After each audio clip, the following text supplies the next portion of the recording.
Cak, apa kabar? Alhamdulillah baik. Ya duduk silakan duduk. Ya disiapin makanan. Gimana kabarnya, Jan? Alhamdulillah. Sengaja. Udah lama di sini, Jan?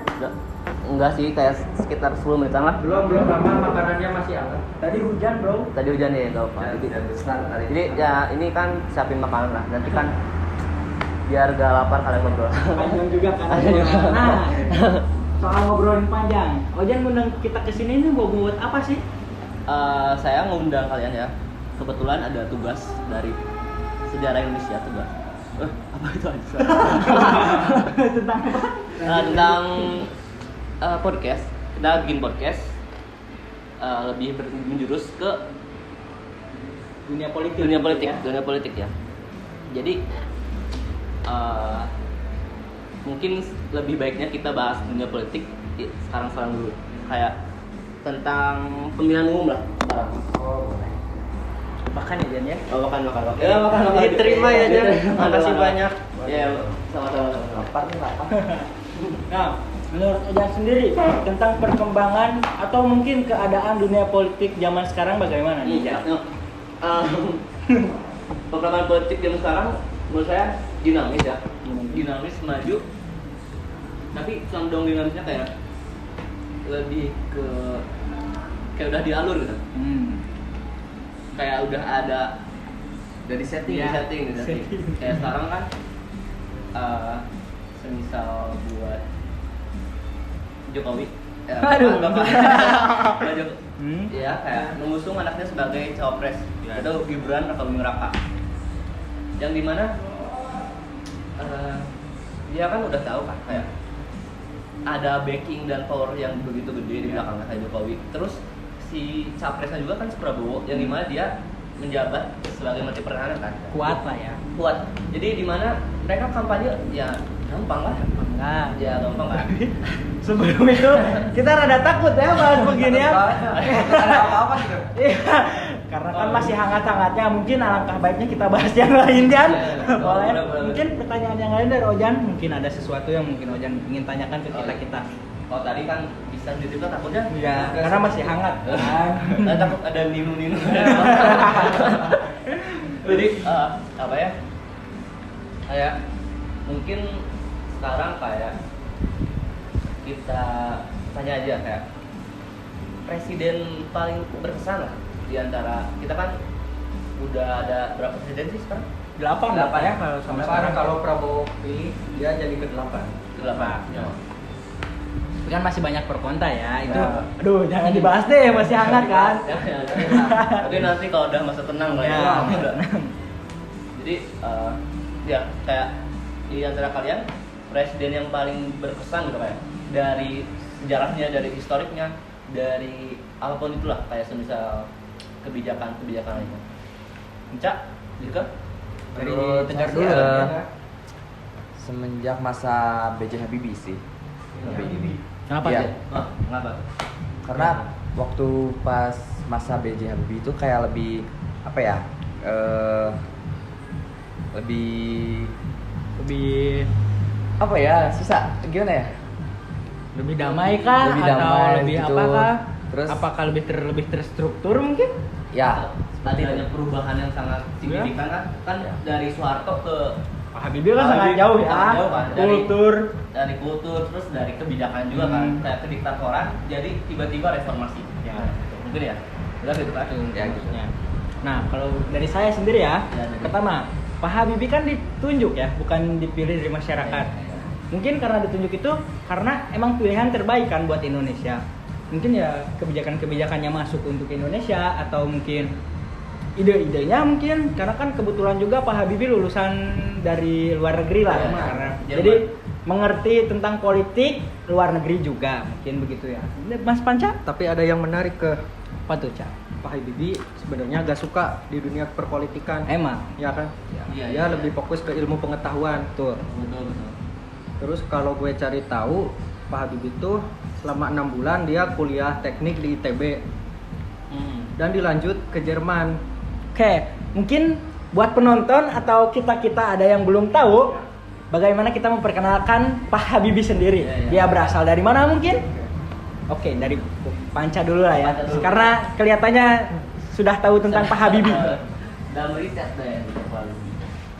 Pak Habibie sendiri dia lahirnya di Dan makan kan? Parepare di Sulawesi ya, Sulawesi. Jadi beliau berpendidikan tinggi di Jerman selama 10 tahun sampai mendapat gelar S3-nya. Wah, keren sih. Jadi Pinter. Gak heran ya, beliau emang punya IQ yang tinggi. Pintar juga kan. Pintar. Katanya di atas Albert Einstein ya? Iya, ada Iya. rumor-rumor. Iya, ada rumor-rumor kan? Di atas Albert Einstein. Cuma ya Siapa yang tahu? Ya, Tapi terjun ke dunia tetap politik. aja kita patut bangga karena anak bangsa Betul, kita betul. ternyata keren-keren ya. Iya. dia pinter-pinter. Pinter-pinter. Namun terhalang. Oke, mungkin lanjut ya. Yang lanjut. Selanjutnya kalau kalian mau tahu Pak Habibie sendiri di masa kepresidenannya ya, dia itu ditunjuk sebelumnya dia punya masa jabatan yang cukup singkat ya. Karena dia dari tahun 1998 sampai 1999. banget ya. 1999 ya. Setahun berarti. Ya, tepatnya setahun 5 bulan Setahun. Oh. sejak awal dia diutus jadi presiden sampai pensiunnya dia sebagai seorang presiden. Terus gitu. Dan buat kalian yang belum tahu juga, Pak Habibie itu adalah salah satu penemu teori kapal pesawat. Ya, cuy, pesawat. kita harus bangga, cuy.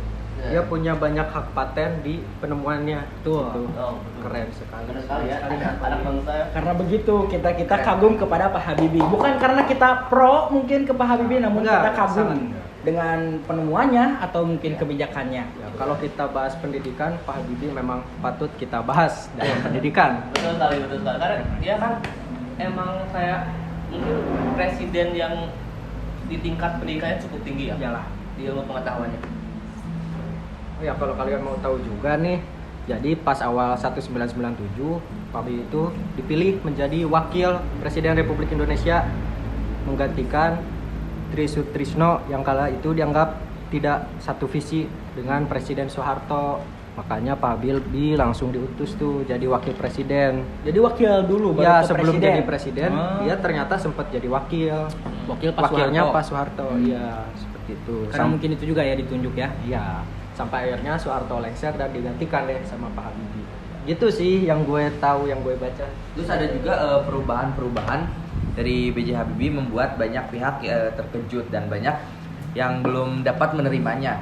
Apa tuh, Gar? Apa Terus contohnya? dampaknya menjadi sosok yang tidak populis dalam hal politik gitu. Terus secara umum penegakannya juga kebenaran berdampak besar bagi integrasi atau intelektual dan sosial kala itu. Tuh. Tuh. Terus tapi kalau misal buat kebijakan dan kayak bagaimana sih saat zaman Pak Habibie itu gimana, kayak kan perubahan politik ya, Ya. dari sebelum Soeharto apa? Orde. Orde Baru. Nah, Orde Baru transisi ke reformasi. Ya, Cak, gimana Cak sebagai Lagi panca ya guys. Karena panca mungkin sangat ke dunia politik. dia lebih tahu sedikit. Soalnya dia ketua Paskibra jadi. Secara tidak langsung Aduh. mungkin tahu lah tentang histori Indonesia. jadi mungkin maksud Ojan itu ya, apa aja yang dilakuin Pak Habibie pas masa kepemimpinannya. Iya. Betul. Oke.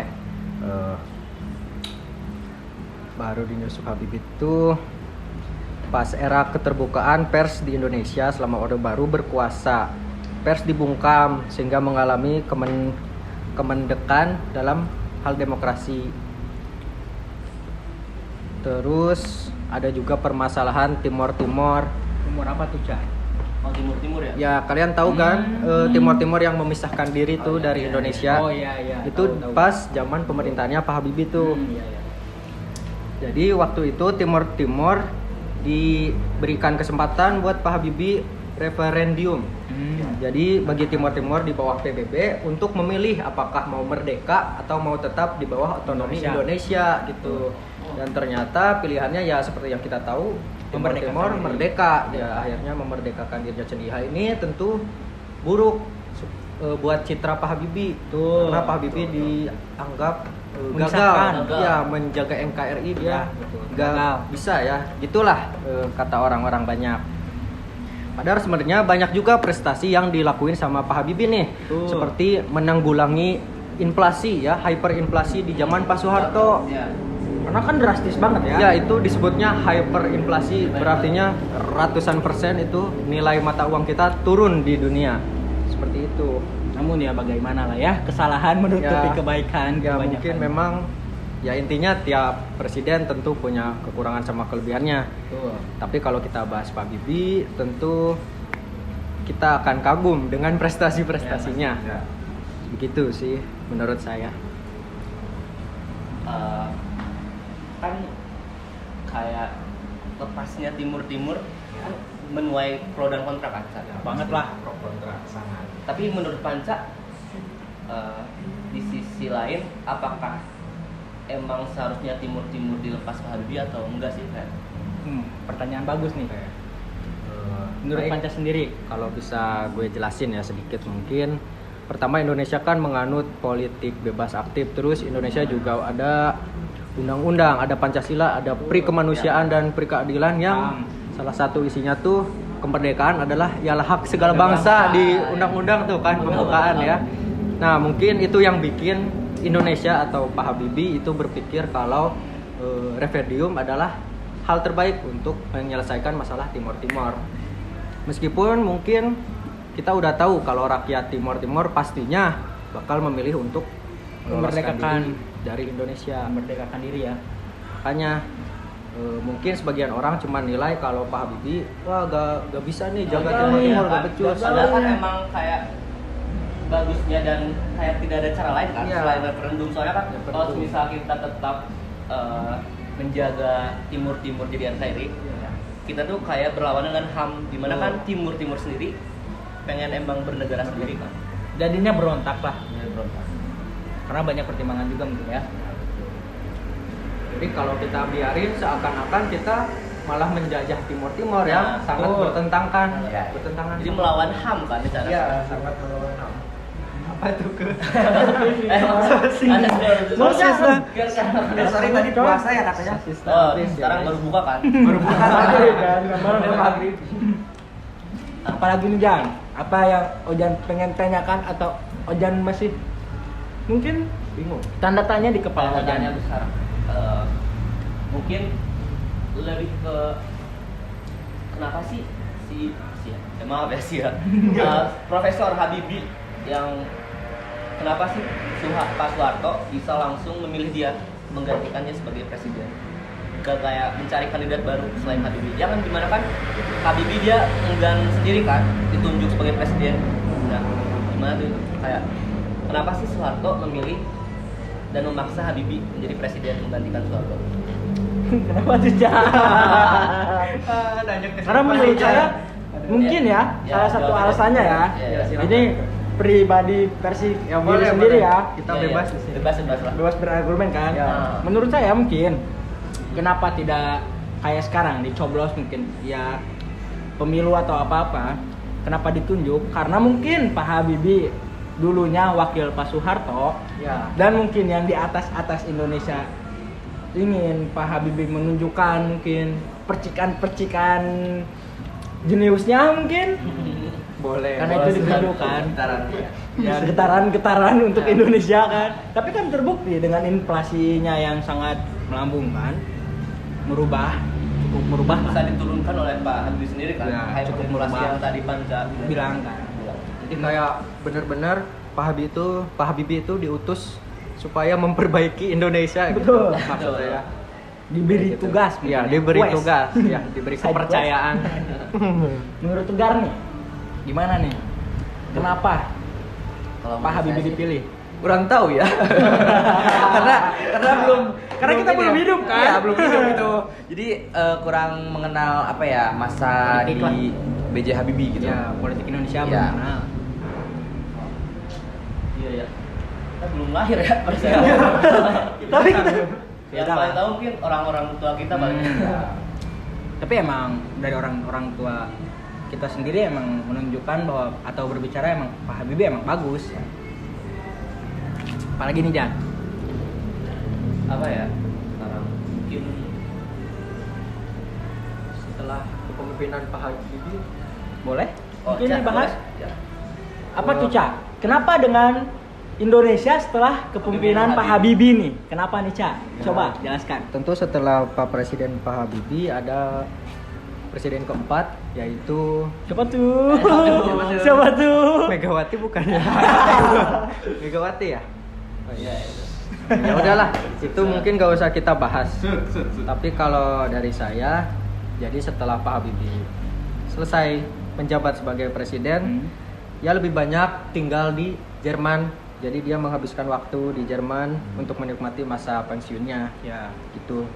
Tapi Sama setelah, ya Ya, sama betul. sama Bu Ainun. Ya, ya. Bu Ainun ya. Tapi setelah apa, Cak? Mungkin menulis novel, menulis cerita-ceritanya. Banyak kan terbit buku Habibie dan Ainun, itu favorit saya banget ya novelnya. Sejauh kecil. Tapi nih di awal pemerintahan Presiden Susilo Bambang Yudhoyono, Pak Habibie kembali nih ke tanah air. Buat apa tuh, Cak, Dan kira-kira? ternyata Apa nih kembali dia diutus tuh sebagai penasehat untuk menjabat sebagai penasehat presiden, Jadi mengawal demokrasi Indonesia pada saat pemerintahan Susilo. Susilo Bambang Yudhoyono. Menarik ya. Melalui Habibie Center ya. Ya, melalui Habibie Center. Tegar tahu nih, mantap. Mantap. Dan emang kayaknya Pak Habibie ini banyak dibutuhkan ya. Ya, sangat-sangat berperan. Beliau sangat berjasa. Dari Jerman harus diurus kembali kan ke Indonesia. Kembali ke Indonesia, dipanggil, calling lah ya. Jadi beliau gak lupa sama tanah airnya sendiri ya. Betul. Keren banget. Dan jangan lupa ya buat kalian setinggi kita, jangan lupa sama tanah air, cuy. Iya. Betul.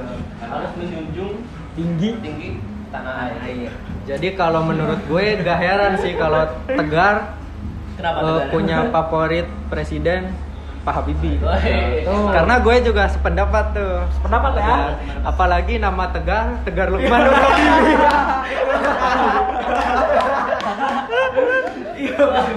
Mungkin orang tuanya Tegar Ngepers mungkin. Ngepers. Terinspirasi juga bisa jadi. Bisa jadi kan? Bisa jadi. Atau mungkin orang tua Tegar mendengar kisah cinta Pak Habibie. Bisa. Atau mungkin bisa jadi nantinya bisa jadi seperti Pak Habibie. Amin. Amin.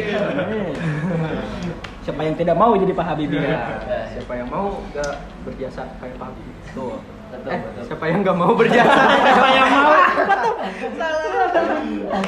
Rada-rada keselipet ya Iya, lidahnya ya, Selepet, Ca ya. selepet. Udah selepet minum dulu mungkin, Ca. Mungkin kurang makan nih. Oh, makan ya. Habis hujan ya. Pesen lagi. Pesan lagi. Ah, udah lah, habis. Nah, Mahal guys. gue nih penasaran nih. Gimana? Kan kita dari tadi panas mulu ya topiknya ya. Panas kenapa nih? Panas apa? Ya kan ngebahas politik, iya. ngebahas sana sini, ngebahas ini.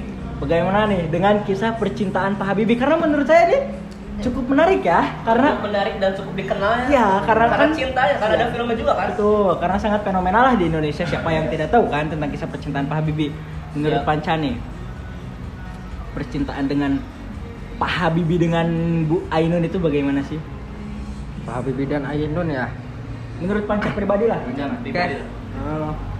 Ya Mungkin kalau saya bisa sampaikan cukup romantis untuk seorang putra Adam dan putri Hawa mungkin ya.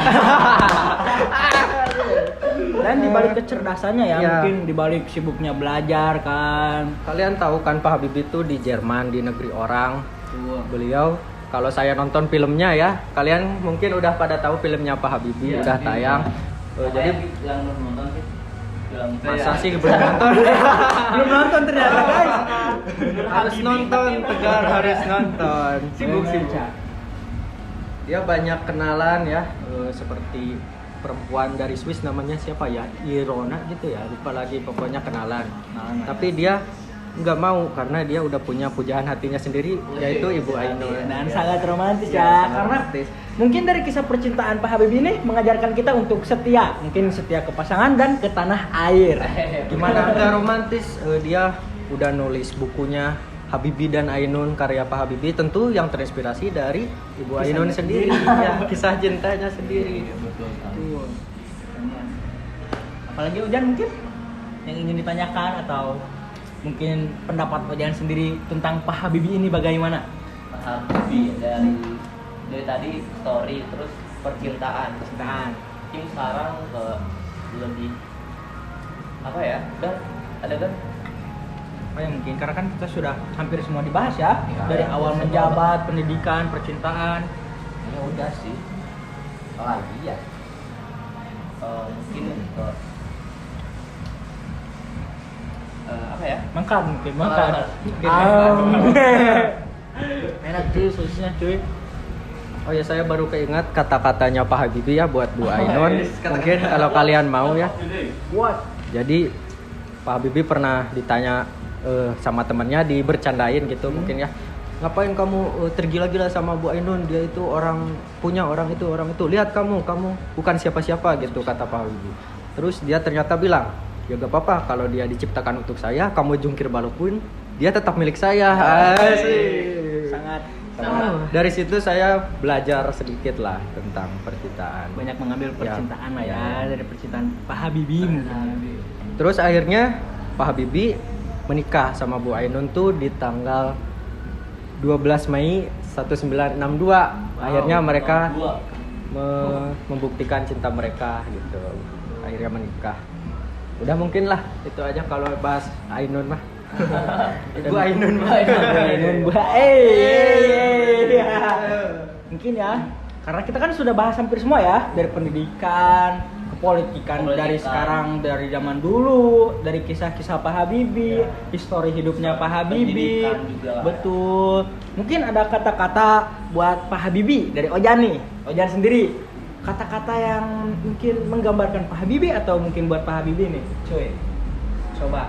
Kata-kata mungkin bukan Satu kata untuk Pak Habibie. satu kata. Boleh.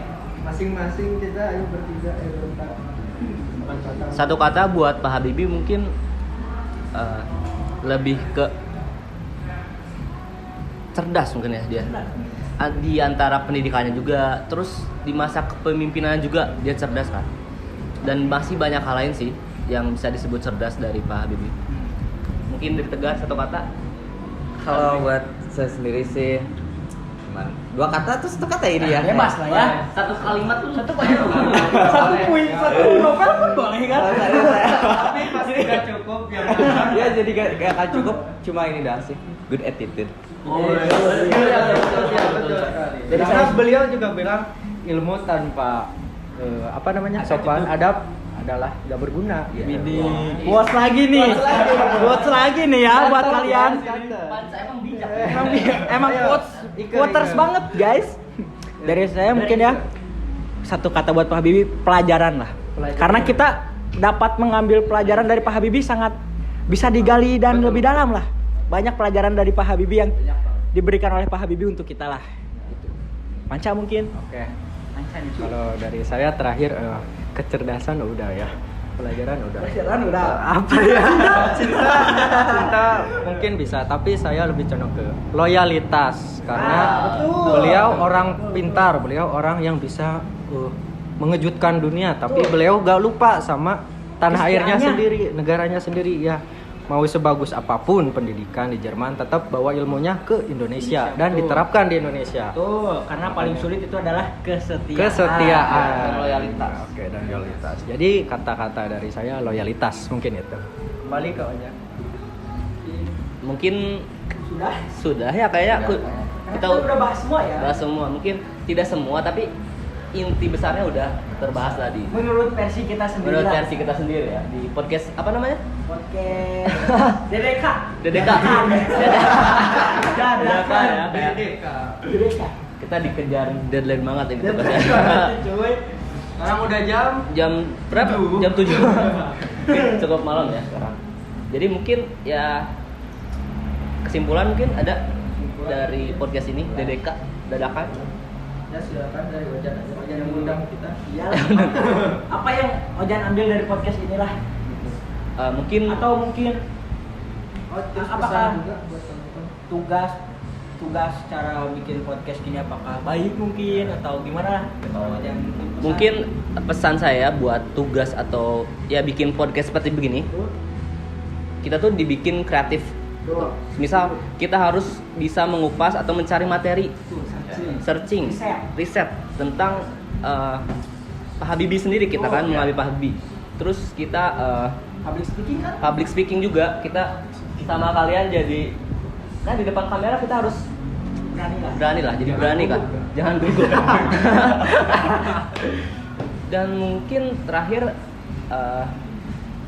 ya mungkin kita jadi bisa lebih mengena dan kalian juga yang melihat di channel YouTube podcast mungkin di YouTube kelas ya Zodiac Semanja ya. Jadi lebih mengena tentang Pak Habibie di mana di pendidikannya, terus di historikalnya, terus di kebijakan-kebijakan saat dia memerintah gitu. Jadi ada manfaatnya lah ya. manfaatnya banyak sekali sebenarnya. Membuat podcast tugas podcast ini gitu. Mungkin cukup sekian. Tegar ada kata-kata kalian? Sudah cukup. Mungkin gimana ya closing kita? Ya mah. Kemana kah? Dah.